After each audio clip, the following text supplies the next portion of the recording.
Coming up on this episode of The Steel, I sit down with rock drumming icon Carmine Appice at the Sellersville Theater, while Brian heads up to Saylorsburg, PA to check out Sorrenti's Cherry Valley Vineyards. And Wolfie, he's headed down the Arts Quest and dancing up a storm. All coming up next on The Steel. What's up, Steel Nation? I'm Nick Kessler. Along with this guy, my buddy, Brian Fulmer. And of course, let's not forget Wolfie. Together, we're on a journey exploring everything that has to do with music and food. It takes us all over the place, and we never know what we're going to run into next. But hey, this is what we're about, and this is what The Steel is all about. 3, 2, 1, 0. Hey, Steel Nation, we're here at the Sellersville Theater to interview rock drumming legend Carmine Appice. Carmine, you gotta settle a long dispute. What if we went, let's say, to a family reunion? How's the family? What's the actual? Well, my kids call themselves Appice, and the rest of the family call themselves Appice, probably. My first introduction, 1983, Bark at the Moon video. Ah. You're a little late. Well, I was about 13, and I just got into drumming. Okay. So I was like, all right, who's that guy? And a little bit of we didn't have the technology. Who got you, the spinning sticks? Yes. Carmine, touring with Ozzy, what was it like? Well, you know, Ozzy was, it was actually boring because Sharon wouldn't let any groupies backstage or no party. Nothing. And Motley Crue was the opening act, and there. It was really wild because those guys were, you know, on their first tour, and they were ready for sex, drugs, and rock and roll, and Sharon wouldn't let anything happen. And then she fired me off the tour. Really? She said my name was too big. They needed more of a sideman. Well, we're backstage, and you guys, Sellersville Theater with Cactus. Yeah. What can you tell me? I know you guys were a band from the early 70s, 1970, right after Vanilla Fudge you guys formed. Yep. And Powerhouse Trio. Powerhouse Trio with a great vocalist, with great lyrics from Detroit. Him and Rusty Day and Jim McCarty were from Detroit area. And I resurrected that guy's career, for Christ's sake. That's Jim McCarty again. I can't shut him up. When we put Cactus together, originally it was going to be with Jeff Beck and Rod Stewart. And then Rod didn't want to work with Jeff, and Jeff had a car accident, and it was a big mess, so we got McCarty instead. And it was a really hard-rocking, you know, they used to call us the American Led Zeppelin. Right. You know, we were an ass-kicking, high-energy band that whenever we went on tour, we blew everybody off the stage, and nobody wanted us to play with them. Including, we played with Hendrix, we played with 10 Years After, we played with so many bands.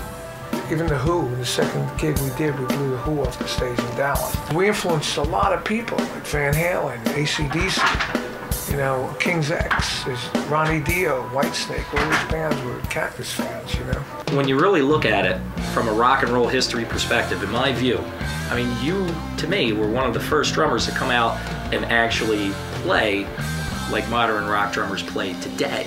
I mean, agree or not, I mean, with that forcefulness. Yeah. I mean, from then, wasn't it just like jazz-based drummers from... Yeah, I mean, you had Mitch Mitchell, you had Ginger Baker, you had Keith Moon. They were all great players, but they didn't pound. Right. You know? Carmine's one of the guys who invented that school of drumming. Yeah, you're right. It's not just a question of him being good at what he does. He's one of the guys who created And led the way. that way of playing the drums. That's right. Jim McCarty again. See, I told you I couldn't get him out of it. I didn't know I was coming up with style. I was just doing stuff out of necessity. Right. Not until maybe 10 years ago when I got an award from Sabian Cymbals.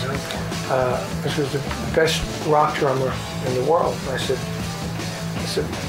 wait a minute, you know, what about like Ringo? You know? And they said, yeah, Ringo's a rock drummer, but you created a whole style that's everybody plays today. Even when I saw Spinal Tap, and I saw all my influences in Spinal Tap. You know, my big drum, the gong, which I had first, and Right. cymbals up here, and all the, you know, the influences that I created. You know? Back to the sticks. I mean, I see your signature Vic Firths here. Now, being a drummer myself, not too much skill. I mean, this is all I do. and maybe I try to get them going down. Well, I don't do that. See, that's a good twirl. See? But what, like, can you show me at least one? I just do that one. I just do that. Yeah, but you know, every time I try to I do this one, you know.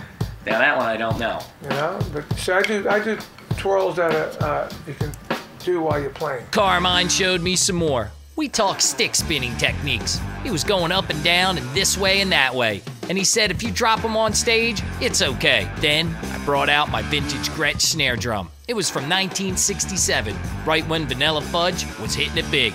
I wanted Carmine to sign it, so he showed me how to draw the Gretsch logo. He used to do that when he was a little kid, then put a stamp and then signature on it. I'll tell you what, this vintage drum now has a new home in my recording studio.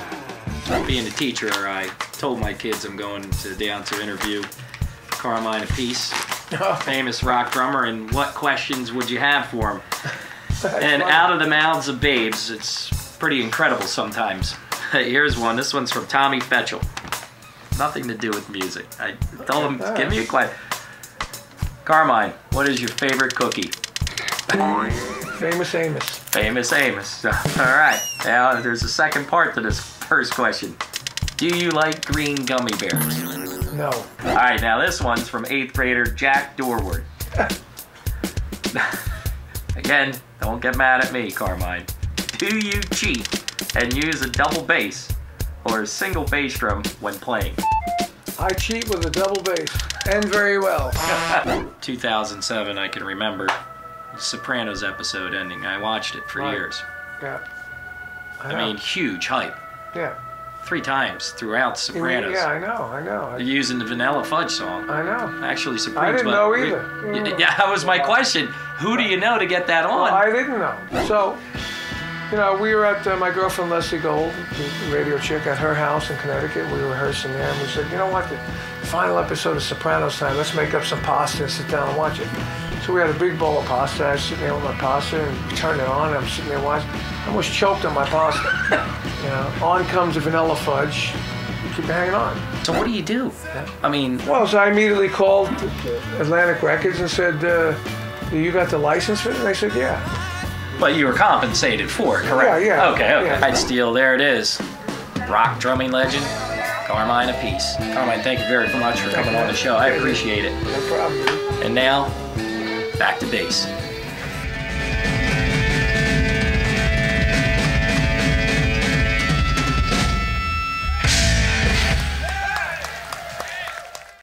Coming up next on The Steel, Brian heads up to Sellersville, PA, to Sorrenti's Cherry Valley Vineyards to see how wine is made, and then checks out their new brick oven pizzeria. Hello, this is Chris Caffrey, and you are watching The Steel, so if you have a stereo, turn it up. If you don't, why not? 3 blind mice, 3 wise men, and 3 peas in a pod. What do these things have in common? All good things must come in threes. Like these guys.